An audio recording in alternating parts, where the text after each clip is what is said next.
बिस्मिल्लाहिर्रहमानिर्रहीम बिस्मिल्लाहिर्रहमानिर्रहीम।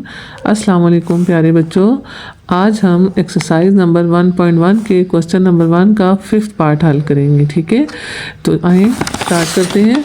देखिए हमारे पास क्वेश्चन क्या है। 3 × x² - 1 = 4 × x + 1। ठीक है, अब देखें ये अपनी जनरल फॉर्म में मौजूद नहीं है। हमारे पास इक्वेशन की जनरल फॉर्म क्या है, देखिए लिख लेते हैं। ax² + bx + c = 0, यानी कि पहले क्वाड्रेटिक टर्म होनी चाहिए, फिर लीनियर टर्म, फिर कांस्टेंट, फिर इक्वल और फिर 0। तो यहाँ पे देखें ये इक्वेशन अपनी जनरल फॉर्म में मौजूद नहीं है, तो पहले हम इसको जनरल फॉर्म में लेकर आएंगे। देखें ये एक ब्रैकेट है और ब्रैकेट के बाहर क्या है, 3 है। जब हम ये ब्रैकेट ओपन करेंगे तो ये 3 इन दोनों वैल्यूज़ के साथ मल्टीप्लाई हो जाएगा। इसी तरह ये एक ब्रैकेट है और ब्रैकेट के बाहर क्या है, 4। जब हम इसको ओपन करेंगे तो 4 अंदर जाकर दोनों वैल्यूज़ के साथ मल्टीप्लाई हो जाएगा। तो चलें करते हैं। 3 को x² के साथ मल्टीप्लाई किया तो क्या आ जाएगा, 3x², और 3 को 1 से मल्टीप्लाई किया तो क्या आ जाएगा, 3। ठीक है, इसी तरह इसको 4 को अंदर मल्टीप्लाई करेंगे, x के साथ मल्टीप्लाई होगा तो क्या बन जाएगा, 4x, और 1 से मल्टीप्लाई होगा तो क्या बन जाएगा, 4।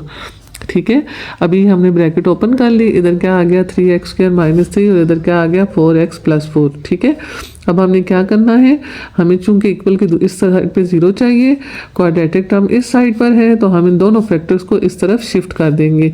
जब हम इनको इधर शिफ्ट करेंगे तो इन दोनों के साइन इधर आने की वजह से चेंज हो जाएंगे। ठीक है, तो देखें ये 3x² - 3, और ये क्या हो जाएगा, -4x - 4 = 0।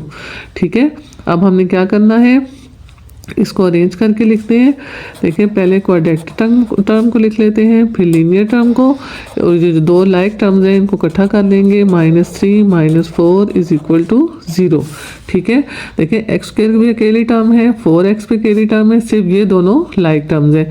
पहले इनको सॉल्व करेंगे, ये दोनों कांस्टेंट हैं, दोनों के साथ किस चीज़ का साइन है, नेगेटिव साइन है, तो माइनस माइनस क्या हो जाता है, प्लस। दोनों वैल्यूज़ के साथ सेम साइन हो तो वो उनका ऑपरेशन क्या हो जाता है, प्लस, और साइन बड़ी वैल्यू का आएगा, माइनस का। 4 और 3 कितने हो गए, 7।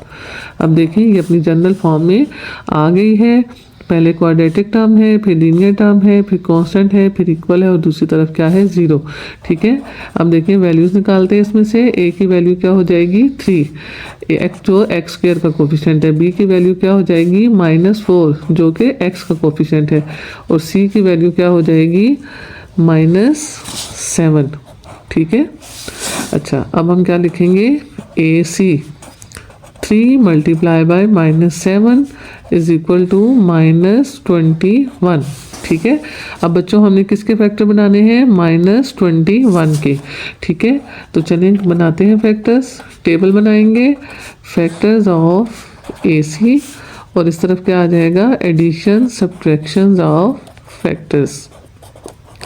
ठीक हो गया। अब देखें -21 के फैक्टर है, इसके साथ किस चीज़ का साइन है, नेगेटिव का साइन है। तो नेगेटिव के लिए जो दोनों फैक्टर बनेंगे वो क्या होंगे, उनके साइन ऑपोजिट होने चाहिए, तब साइन माइनस आएगा। तो एक दफ़ा एक फैक्टर पॉजिटिव होना चाहिए और एक नेगेटिव। 1 के टेबल से स्टार्ट करते हैं। 1 × -21 = -21। ठीक हो गया। फिर उसके बाद -1 + 21। ठीक है, अब देखें हमें तो नहीं पता ना कि कौन सा फैक्टर नेगेटिव है, तो हम दोनों पॉसिबिलिटीज़ देंगे। एक दफ़ा 1 के साथ नेगेटिव साइन लगाएंगे और एक दफ़ा 21 के साथ नेगेटिव साइन लगाएंगे। ठीक हो गया। अब उसके बाद देखें 2 के टेबल में 21 नहीं आता, 3 के टेबल में आता है। तो 3 का टेबल कहाँ तक पढ़ो, 21 आता है, 7 तक। तो 3 के साथ 7 के साथ हमने माइनस साइन लगा दिया, और अगले स्टेप में 3 के साथ नेगेटिव साइन लगाएंगे। ठीक है, -21। ठीक हो गया। अब देखिए 4 के टेबल में भी 21 नहीं आता, 5 के टेबल में भी नहीं आता, 6 के टेबल में भी नहीं आता, 7 के टेबल में आता है, वो ऑलरेडी यहाँ पर हो चुका है। फिर 8 में भी नहीं आता, 9 में भी नहीं आता, 10 में भी नहीं आता, सिर्फ आगे जाके अपने ही टेबल में आता है 21 में, जो यहाँ पर हो चुका है। यानी कि इसके तमाम पॉसिबल फैक्टर्स ये थे जो हमने लिख लिए हैं। ठीक है, अब इनके एडिशन सब्ट्रैक्शन करते हैं। तो सबसे पहला क्या है, +1 - 21। अब देखिए एक फैक्टर पॉजिटिव है, एक नेगेटिव। प्लस माइनस क्या होता है? माइनस, और साइन बड़ी वैल्यू का आएगा, बड़ी वैल्यू के साथ माइनस का साइन है। 21 में से 1 निकाले, 20 रह गए और साइन नेगेटिव आ गया, ठीक है। फिर -1 + 21, ठीक हो गया। 21 में से 1 निकाले, क्या आ गया? 20 और साइन बड़ी वैल्यू का आ गया, ठीक है। फिर 3 - 7, साइन बड़ी वैल्यू का आ जाएगा, और प्लस माइनस माइनस, 7 - 3 4। इसी तरह -3 + 7, साइन बड़ी वैल्यू का यानी कि पॉजिटिव साइन आएगा। पॉजिटिव साइन को लिखें या ना लिखें, वो अंडरस्टूड होता है। किसी चीज़ के साथ कोई साइन ना लगा हो किसी नंबर के साथ, तो वो पॉजिटिव ही कंसिडर होता है, ठीक है। तो 7 - 3 = 4, ठीक हो गया।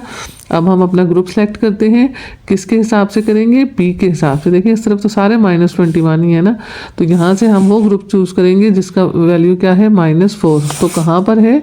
यहाँ पर है। तो ये वाला हमारा क्या हो गया? सिलेक्टेड ग्रुप, ठीक हो गया। ये क्या आ गया हमारा? सिलेक्टेड ग्रुप, यानी कि जो फैक्टर आए हैं वो क्या आए हैं? 3 और -7। और इसको वापस हम इस इक्वेशन पे जाएंगे और -4x की जगह 3 और -7 लगाएंगे, ठीक है। -7 भी इसी तरह आ जाएगा, 0 भी। सिर्फ -4x जो है ये ब्रेक होकर इसकी जगह ये वाले दो फैक्टर आ जाएंगे। पहले बड़ा फैक्टर लगाएंगे -7x और फिर 3x, ठीक हो गया। अब देखिए इन दोनों में क्या कॉमन है? न्यूमेरिकल वैल्यू कोई भी कॉमन नहीं है, x कॉमन है। तो इधर क्या रह गया? 3x, और इधर क्या रह गया? -7। अब देखिए थर्ड टर्म के साथ कौन सा साइन है? प्लस का साइन, तो यहाँ हम प्लस कॉमन लेंगे, ठीक है। बाकी देखिए 3x और -7 में कुछ भी कॉमन नहीं है, मतलब 1 कॉमन है, और अंदर वैल्यूज़ उसी तरह आ गई। जब कुछ कॉमन ना हो तो फिर हम 1 कॉमन लेते हैं, ठीक है। अगेन कॉमन लें, दोनों में क्या कॉमन है? 3x - 7, ठीक है। और यहाँ क्या बच गया? x, और यहाँ क्या बच गया? +1, ठीक है, = 0।